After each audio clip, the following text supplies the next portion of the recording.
start now.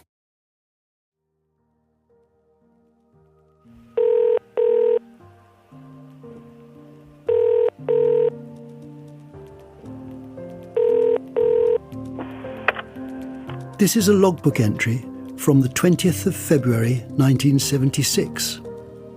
Has anybody heard details about a gay conservatives group which is being formed?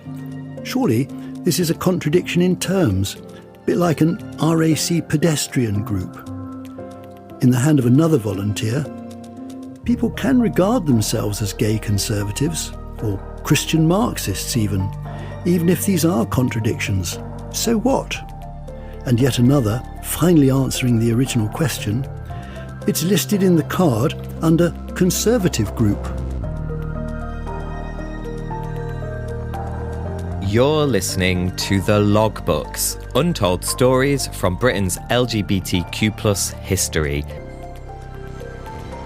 I'm Tash Walker. And I'm Adam Zmith. Since we finished making the Logbooks podcast in 2022, we've been writing a book published by Faber. It's called The Logbooks, and Adam's turned 40. You too! I don't look it though. The book goes deeper into Switchboard's archive and other archives, and includes more stories from the 70s, 80s, 90s and noughties. 4 decades!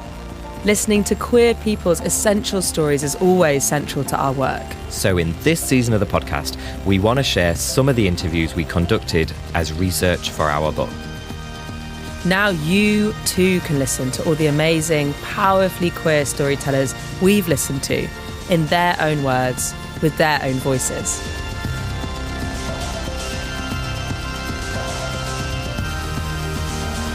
Adam, this week you're bringing someone we haven't interviewed before. That's right. This is my friend Faizan, who we didn't interview for the podcast, but as we were working on the book, I was like, actually, I really want to speak to Faizan and get their story. They're a little bit younger than a lot of our other interviewees. They're kind of like slightly older than us, but younger than a lot of the other ones. And they're just like a fun storyteller, by the way. You'll hear how they tell stories. They've always got like a really good sense of humor in how they describe their past and their history. And what that contains is really, really interesting stories about the British Asian experience. They're from London, so that's its own thing as well. And they co-founded a group in 1999 called Imaan, which is a really important group for queer Muslims. So yeah, there's full of stories. Oh, and some teenage crushes as well. Oh my God, amazing. A lot about religion and culture then. Yeah. Let's listen to Faizan.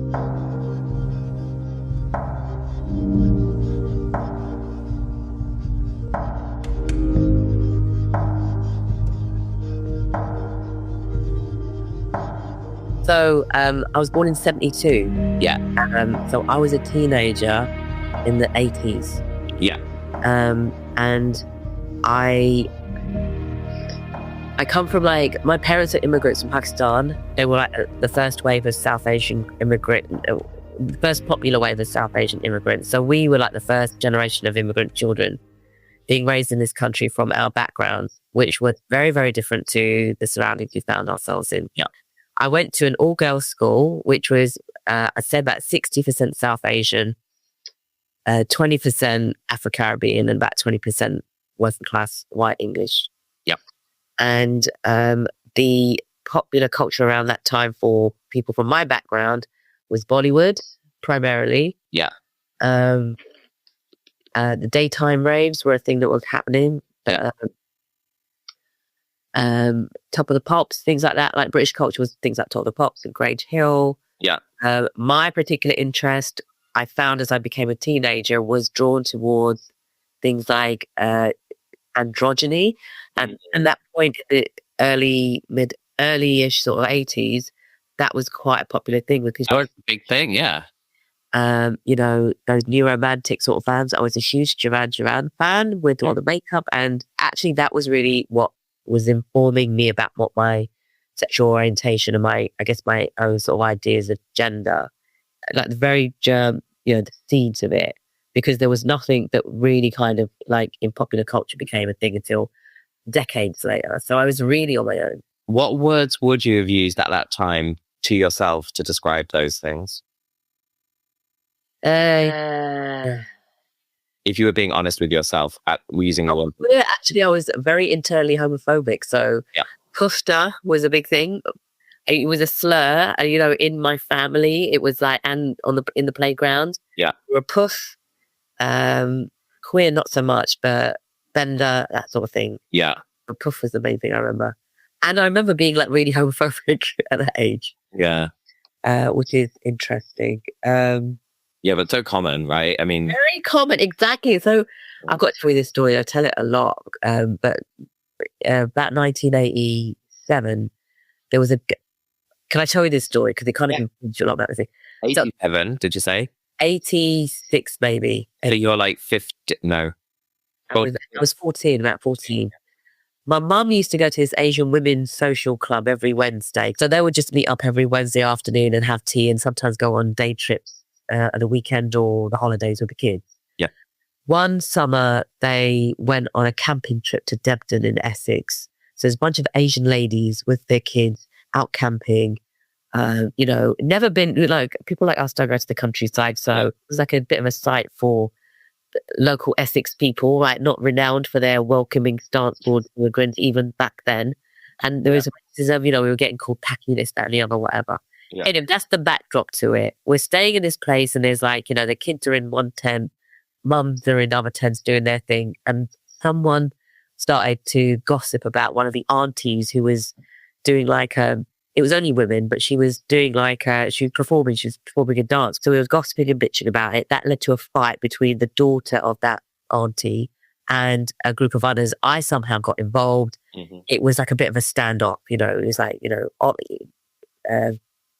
defending someone's honor. Yeah. All kind of got that spilled out back into school, like the following week when we got back. Oh. And I saw this same girl who suddenly arrived. I think they just arrived in London. I don't know, she was a late starter or something. Yeah. This kind of like tension suddenly reappeared at school.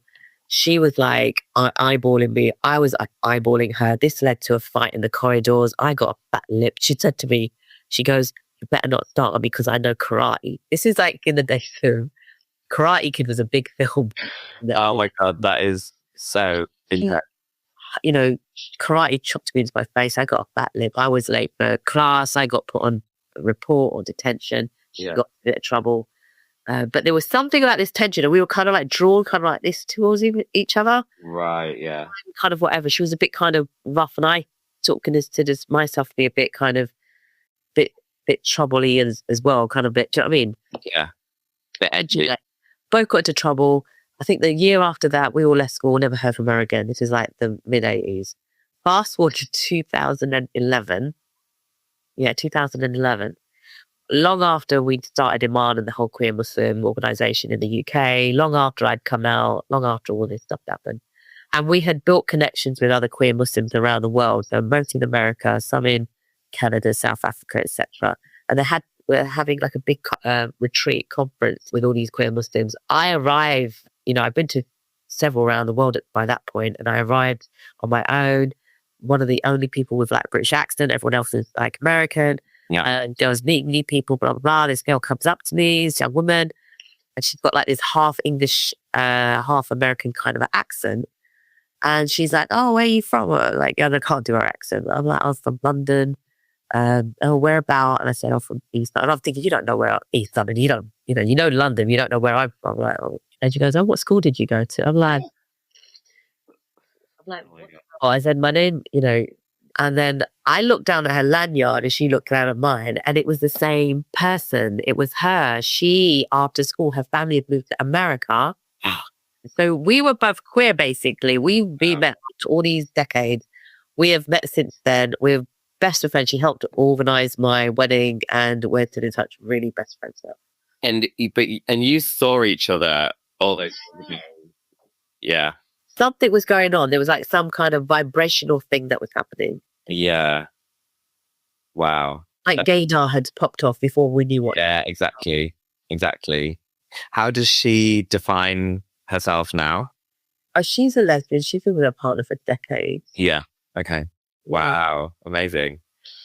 Okay. So then like keep me going like a bit more like I guess into the 90s. Okay. So Some of the milestones? Yeah, just on top of the end of the 80s, because the significant thing is that Section 28, I remember really clearly when that became like a big thing in the news. Okay. And it was in my final year at school, and we had a daily paper, so I sort of knew what was going on, and it was just around. I was like conscious of it. And I remember writing my English essay about Section 28 and why it was so wrong, even before I realised I was gay. Really? What year was that when you would have written that then? 88. 88. What do you remember like what you said in that? Yeah, I did. I always, because of the whole line, and I don't have a brilliant memory, but this stands out for me because I remember the argument was in the papers that it was about the promotion of homosexuality, which the papers were picking out as like the Guardian, we had the Guardian back then. Yeah. And it was like picking out promotion to be like a really strange way of like positioning this. And so my essay was about how can you promote something how can you promote something that exists in some people? You can't influence, you either are or you're not. So I had like really clear ideas that people are born gay. Yeah, you were a born this way type of argument, yeah. You can't teach people how to be gay. So my whole essay was about, it's a stupid argument and, you should get rid of it. And that was the end of my, school career. That was GCSE, or was it called, was it still O levels or was it GCSE? First year of GCSE. Yeah, okay. What was the reaction from your teacher? Do you remember? I did very well English generally, so I'm imagining I got like, grade from it. But I also remember around that time some homophobia around. Yeah. Again, this is like a few years before I realized I was queer myself. But I guess this is where it all starts. That you start realizing about something about yourself. Yeah. One of the English teachers, I think there was a rumor going around that the two drama teachers were like in a relationship together. And then one of the head teachers said that, well, if that turns out, they said to us, short kids, like, that turns out to be true, they could be out of a job. So I knew that was a bad thing. There was another room about a couple of girls found in the toilets together and I just got the feeling it was like really wrong and salacious and how they were going to get into loads of trouble. So that was like, yeah. Did you ever think about trying to speak to a teacher or another kind of adult about you being queer yourself, like about needing any kind of support yourself or anything? At that point at school, I didn't realize that I didn't have any attraction towards. In fact, my main thing was my question about myself I thought was strange was that all of my friends around me had pop star crushes and film crushes, and I literally wasn't attracted to anyone that I could see around me, like any pop stars or anything. I thought that was strange about me, but I didn't really understand why. Yeah. So that was one thing. But then the other telling thing is that we had a public phone box. No one had mobile phones, obviously. Yeah. But there was a public phone box in the school, and there was like I think there was a thing for, maybe there was a thing for gay switchboard, or I knew about gay switchboard actually.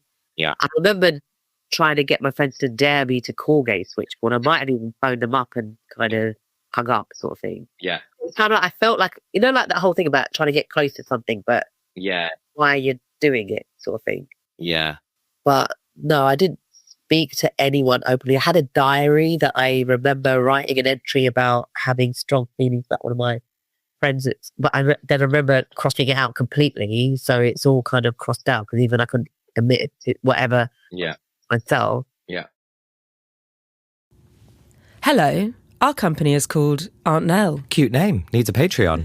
Whether we're making podcasts like this one, or organising events, or facilitating queer community workshops, or training the next generation of storytellers, Aunt Nell invites people to listen differently. For tons of bonus content, including exclusive episodes of the logbooks, and to support all our work, you can join our Patreon now. Go to patreon.com/Aunt Nell. Membership tiers start from just a few quid a month. Left school and then started my A-levels at the local college. So I had like this degree of freedom at that point. It's really different from school. Yeah. Like mini university, if I'm thinking about it now. Yeah. Full uniform. You didn't even have to turn up to lectures if you didn't want to. Yeah. It was a lot more freer and easier. And that's where I met my first in real life queer person. There was a girl who was a couple of years older who introduced herself, and I got to know that she considers herself to be bisexual. And that just really blew my mind. I thought, I've never met anyone in real life. I've read about gay people, I've seen them on TV, and I have never seen anyone, let alone someone who's like Asian. Usually when he's Caribbean, Asian, South Asian. Oh, yeah. I thought South Asian. Yeah. Anyway, she was my first crush and my first fling, and that was like the whole thing off, really. So that opened the options. Yeah, that was bonkers. It was really insane. Why was it insane? Because I come from such a conservative background. Yeah. No one was allowed a boyfriend, so forget a girlfriend. Do you know what I mean? Yeah. No one was allowed out of, school. No one was allowed to go on school trips. No one was allowed to go to each other's houses. You had to tell your parents where you were. You were worried about someone seeing you on the high street. You were worried about absolutely everything. Yeah. So when I went to college and this whole world opened up to me, like I had this boy asked me out and I said, yeah, just because I thought I should. And he was really good looking and really sort of, I don't know, it was like a big deal for some reason. But the whole time, I just remember like my first kiss with him at one point and feeling like nothing. And then like weeks, maybe a couple of months later, when I really got into this girl and at a party, we had our first kids and that was completely fucking different. It was at a party on the Thames. Someone had a 18th birthday party on a boat. Yeah. It was a week before the Marchioness disaster. Oh my God. Yeah, I remember that much. And we were on a boat, if not, I don't know, it wasn't that boat. It was on a similar boat. Yeah. And she was there at the party and I was just moping because I really wanted to, some blokes were fucking chatting me up and chatting her up and she had a boyfriend. And I was just not interested in whoever was talking to me. And I was like moping around her the whole time. And then finally I said to her, I have a crush on you. And she goes, oh, let's go for a walk. So we went walking around Embankment. I think the Ministry of Defence building was there at that point, and we went and sat down. And then I was just like playing with my hair, I had that really long hair, and I was playing with my hair. And then she turned to me, I swear it was like a film. She was like, here, look at me. I'm like, what? And then she kissed me, and my God, it was like fucking fireworks. It was like, honestly, it was like what you imagine, like your first kiss. Wow. And it was all of that and more. And then at that moment, there's a policewoman who doing like a patrol with her partner around and saw us. I thought we were going to get arrested, and the woman was like, oh, you need to leave. You can't sit here. You've got her. So we just left it because I thought we were going to get arrested. Wow. She was telling you that you can't kiss each other on the bench in public. Well, we were on the steps of the Ministry of Defence and she asked us to move along, and I assumed it was because I didn't realise obviously it's the Ministry of Defence they're protecting rather than. Okay. I don't know. I don't even know to this day what it was, but she asked her to move on. But I remember being genuinely scared. I thought we were about to get arrested. Wow. Yeah. Okay. So can you tell me a bit more over this time period, I guess 80s and 90s, about the kind of like before Imaan, because Imaan's 99, right? Is that right? Yeah, so kind of the 2 decades leading up to that about, and I guess I'm asking you sort of like, it's kind of like a history question, isn't it? Like what was the status and the experience like for queer Muslims in Britain over those 2 decades, 80s and 90s, I suppose? I can't say that I had met anyone who is either South Asian, because look, you have to remember this. Muslims weren't like a definable demographic, like in the public consciousness until I'd say maybe the late 80s. The first time that I remember seeing British Muslims really in the news were things like the Salman Rushdie affair, Planet Versus. You'd hear things from Iran, you'd hear bits and bobs from abroad, but not really, like British Muslims weren't really noticed at all. You there was like the odd program on TV on like Saturday mornings on BBC Two, but not much there. So I didn't meet anyone other than like this, like I said, this girl from college in the late 80s, Yeah. Asian. And then, so do you see what I mean? I didn't meet anyone until like after I came back from university. And so that was the late 90s by this point. And that's when I went out looking for people. Right. And the first people that I met, probably around 98 or so, were at Club Carly, which is still going, you know? Of course, yeah. And then 99 is when we started Imaan. So there wasn't really anyone. I didn't know any Asians. I didn't know any Muslims. Yeah. Who were LGBTQ plus. I literally thought I was the only one. What do you know, if anything, though, of people that you didn't know, but, you know, were people, I mean, yeah, because, you know, all of these people would have existed, right? You didn't know them, you didn't have access to them, there wasn't the representation, all of that. But of those people that did exist, and like, if there was any kind of like queer Muslim life where people were coming together or meeting each other or talking or even stuff like that, like, what do you know of that from other conversations that you've had with other people? So I guess when I met the people from Imaan, like who were living their lives separately, like I was, Yeah, that we met. So I knew that, you know, out of say the founders, for example, yeah, one of us was being pressured into an arranged marriage, and then it escapes that. Someone else was fleeing Pakistan and, you know, trying to come to the UK, and they came to the UK. Other people were discovering their sexuality through work and going out after work. yeah. Basically, everyone had a double life. Yeah, okay, yeah. And Club Carly, I guess, for some people, was part of one of the lives. That was probably a main draw for like lots of Asians. Like I said, it was mostly South Asian people. It wasn't even South Asian, it was just Asian. We didn't even distinguish ourselves. And I guess it was mostly the blokes who were meeting each other at that point. It was really rare to find women. Yeah. And there weren't any, I didn't come across anyone who was trans. Yeah. Until like maybe the early noughties. Yeah. Yeah. Yeah, I mean, there's a few logbook entries from Switchboard where, you know, that's something that says things like, you know, Muslim girl teenager called, she's being pressured to have a boyfriend or to have an arranged marriage, but she knows she's a lesbian, but she won't say the word. There's quite a lot of, I mean, that, you know, there's not a lot of Muslim, well, you never know the full identities of the different people calling, but I think there's not a lot of Muslim or South Asian people that call Switchboard compared to other like identities and backgrounds based on what we do know. And also because Switchboard was, you know, had its own problems with diversity and outreach and stuff like that, which, you know, we will address. But there is this sense of like isolation among those people that do call with that type of story. Yeah, I wouldn't be surprised at all if it was anything like my experience. And the people that I've met since then, who I've heard backstories from, everyone was battling, you know, their situation completely on their own. It was extremely isolating. What were the early years of Imaan like then?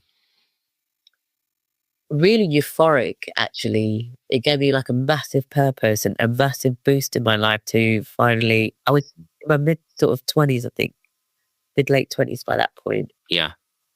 And so you can imagine years, or like a good 10 plus years of battling all this stuff by myself. Yeah. And then meeting suddenly a bunch of people who were just exactly like me, who spoke the same language, who had the same religious hang-ups, who had battled things like arranged marriages and escaped them, or was still being kind of coerced and stuff, all sorts of horrible things. It was really energizing. It was like a combination of being that age and having that amount of energy and having a real purpose, because it was really clear that we needed to support each other. Yeah. And we needed to help other people who were still isolated. It was effortless, actually, the amount that we did. Yeah. And how organized we became, and how we divided up roles about what we were doing, and how we were managing our paid jobs on top of doing this volunteer work. I mean, for example, the first chairperson was a was he, I don't know if he was a refugee, but he escaped Pakistan, but he would handle like our, helpline at the same time. Wow. All the threats from the, because we were starting to get threats as well. Yeah. So he's handling all of that. I was, doing things like photocopying at work and doing press interviews with radio, blah, blah, blah. Yeah. Little edit suites. I worked at TV like straight after university. Yeah. We'd have fundraisers where we all were assigned who was going to cook what. My thing was always like the salad. Someone else would do a curry. Someone else would do like the biryani. Yeah. We'd have like a fundraiser always at Azim's house, who was like one of our founders, because he was one with the flash flat. He still is. So big open space in Hackney. This is in the days when people could buy their own place. Oh my God, don't even. Yeah. So we'd have, pay a $5 to get in. All that money would go towards like a big event, like a big conference. And then that would, subsidize people's travel and whatnot to come from different parts of it. Yeah, because the conferences were a big thing that you did as well, wasn't it? It was huge. It was like... And international as well. It's straight away, they were international. We had people come from, like I said, Canada, South Africa, US. Yeah. In Europe, stuff like that. But we managed all of this. Imagine having a full-time job. Yeah. Managing your own personal social life, your social life, really busy, especially around that age. Wow. And running this big international thing in secret and hiding from all these homophobes and Islamophobes at the same time, because like it was quite a dangerous thing. It was a very dangerous thing as well. Yeah. So little known about that period because like we just didn't tell anyone. What do you think of the word family to describe what you were doing? It was 100% like family. Honestly, it was like that. I didn't know the term chosen family until after Imaan started, but that was 100% what it was. I remember saying to Z at one point, we had an argument and I was trying to make up with him. I said that, you're closer to me than my own actual brothers. All of that, I realized this is another thing, that I was surrounded by men. Yeah. But they were like my brother, and they are still like my family with, lifelong friends. And it was definitely the things that we could tell each other, that we understood. Yeah. We could support each other through. Yeah. Without having to explain too much.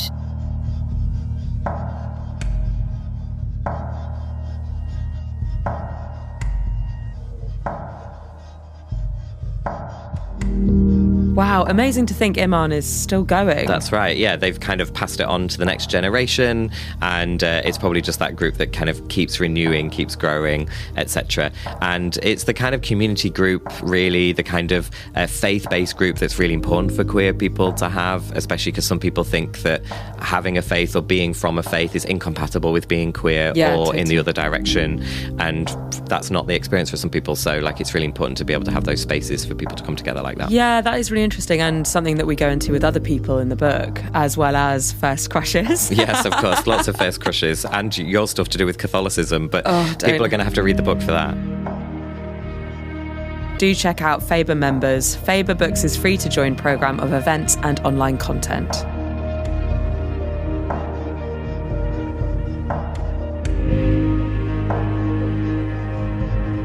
The Logbooks is an Aunt Nell production. It is hosted and produced by Tash Walker and Adam Zmith. The voice of The Logbooks is Serena James. The assistant producer is Marnie Woodmeade. Engineered by David Pye. Music by Tom Foskett-Barnes. Original artwork by Natalie Doto.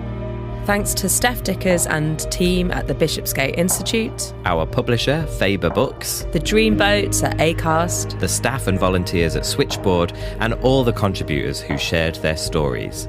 Switchboard continues to take phone calls from 10 a.m. to 10 p.m. every day. If you're affected by any of the issues in this podcast, or need to discuss anything to do with your gender identity or sexuality, you can call Switchboard on 0800 0119 100. Email hello@switchboard.lgbt or instant message via switchboard.lgbt, where you can also donate money or time to help.